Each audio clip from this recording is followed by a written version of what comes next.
think we end up having that exact same statement come through by one man that may look familiar to the people that like Good Times.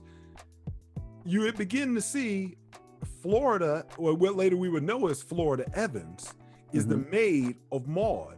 And that black man, or I'll say black folks in general, but in particular in this scene that I'm about to display, the black man that shows up that says, we no longer have to be like you talked about with Ron Glass and his first character of, yes, sir, I'm here to do the work for you, sir. Yeah, that's right.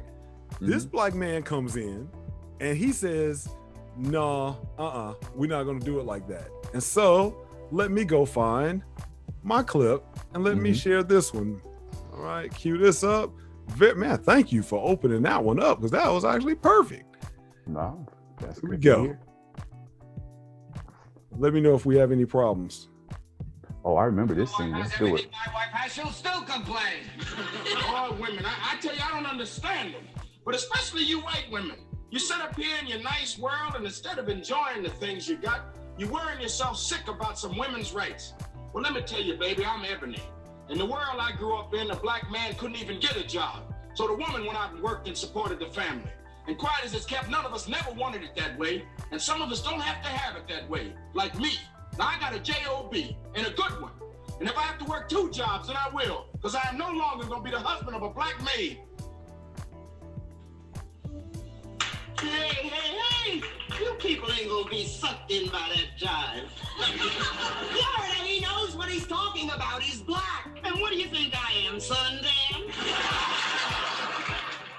You ain't listening to a black problem woman. You listening to a male ego. Oh, now wait a minute, Florida. Oh, Henry, you wait a minute. Now you hurt because of your pride, and I love you for that. But I also resent you for not being just as proud of me as I am of you. I am proud of you, Florida. It's just that I don't want you to be a maid no more. Them two don't go together, Henry. Your mother was a maid. That's how your brothers got through school and you got to be a fireman. My grandmother was a maid. That's how my daddy got a little schooling. There are a lot of women, Henry, on both sides of my family who worked all their lives in white kitchens so their kids could get some of the things they should have. You want to be proud of something, Henry? You be proud of them, because they was all black women. And I tell you, there ain't never been a better woman than that.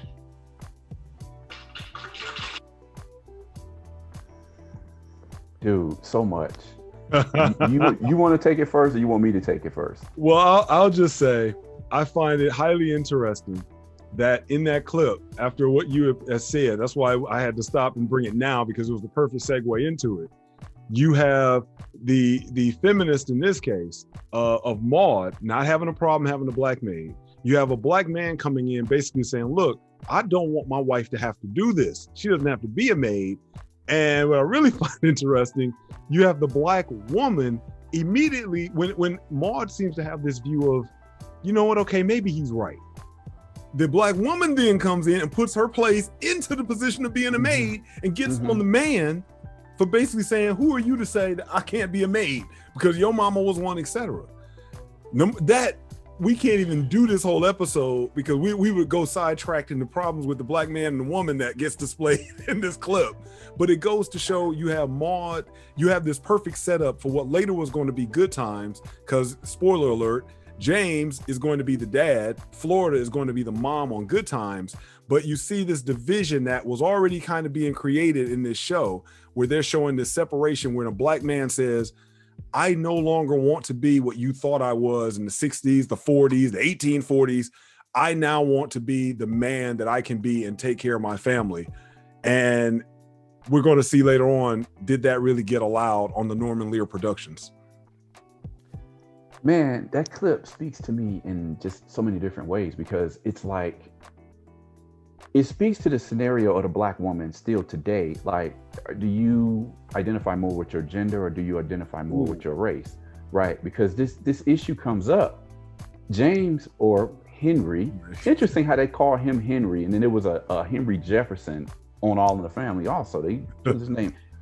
Anyway, he makes this strong point. And to correct me if I'm wrong, but I didn't hear any applause after he made his statement. But then Florida comes in.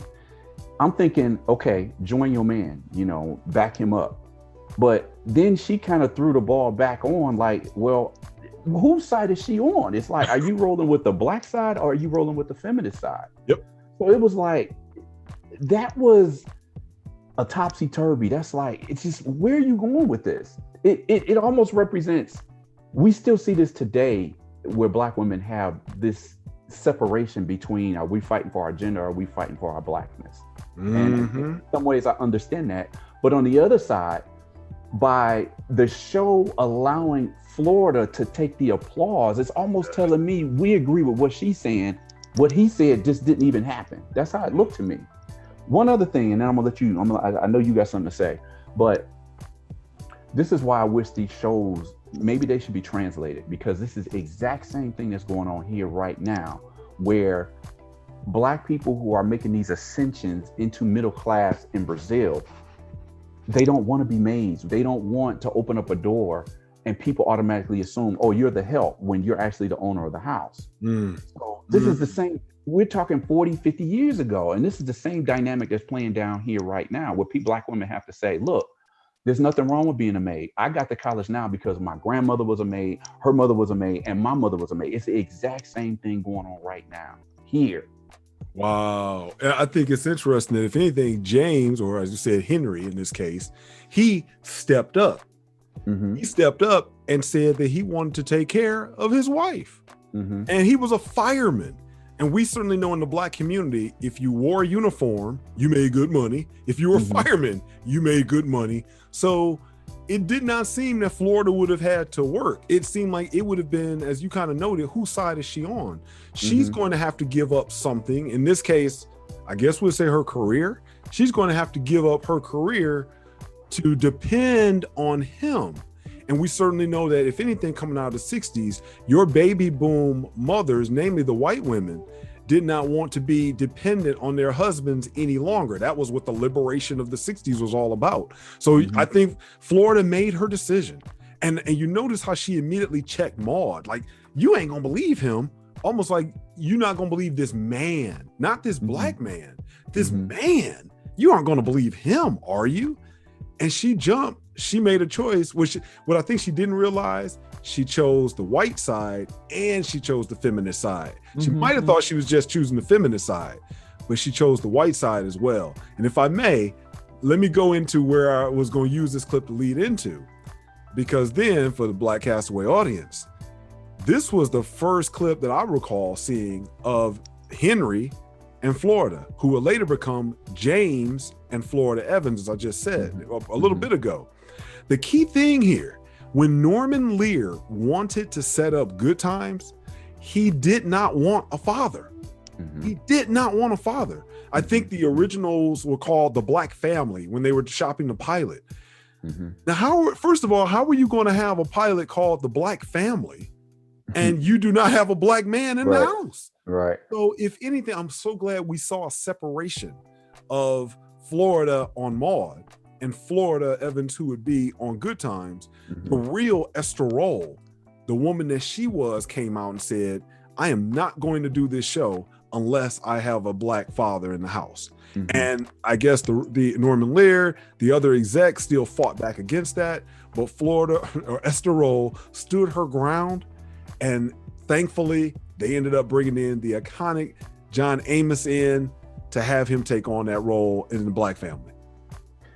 You know, ask ourselves this question. The producers were fighting Esther Roll because they wanted to have a single mother on that show.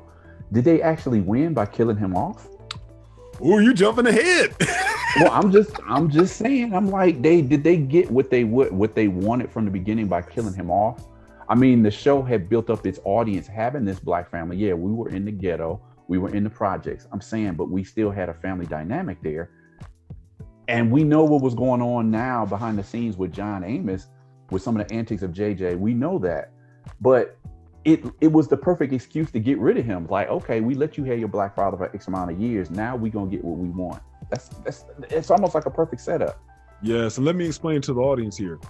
For those who don't know, John Amos, or James Evans on the show, he also was, I want to be that strong Black man on the show. And so the early lines were written that way, where he was that black patriarchal father that we all grew up with.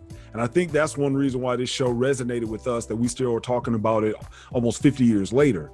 His character resonated because we saw our fathers. We saw James in our dads or in our uncles. And sometimes, and if you were really lucky, you might have saw a little bit of that James in your black school teacher. So we saw that black image at home. So James Evans resonated with us. And so as the time went on over the first couple of seasons, originally, and this is also kind of funny, Michael Evans, the young kid, and let me play a clip. I want to play a clip real fast of who Michael Evans was. Mm-hmm. Michael Evans was really originally designed to be kind of the big showstopper, to be the big draw. And you touched on this earlier, and this is what I kind of alluded to. They were going to touch on these political, racist, or racial type of discussions via Michael Evans. A kid. Mm-hmm. A kid. In the same way that they use Archie Bunker, this old white man, we're going to make him look like he's going out of style. They were going to usher in kind of this new kind of mirror in front of white America. They were going to use a kid to say things. So instead of having George Jefferson say honky, you have Michael Evans calling them honkies. Right. You have Michael Evans saying the most threatening things. And so let me play this clip real fast as a perfect example of that.